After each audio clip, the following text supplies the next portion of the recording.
Hello guys, good afternoon. Kumusta tayong lahat?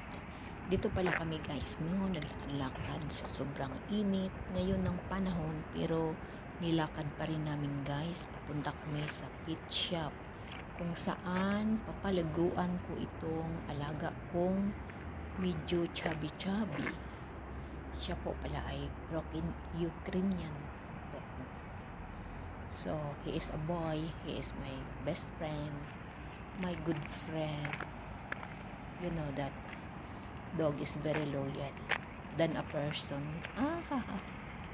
Joke.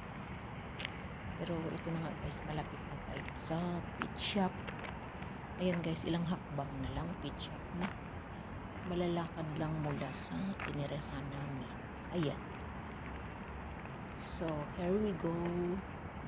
Ihatid ko lang siya at iwanan ko lang din siya hanggang sa balikan ko na lang din pagkatapos niyang maliligo.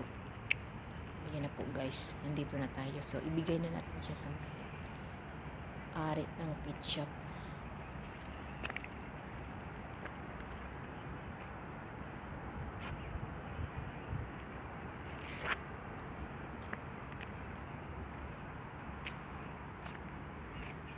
Kasi ngayon guys, kailangan talaga niyang maligo once a week para medyo malinis ba. Ayan na siya, umakyat.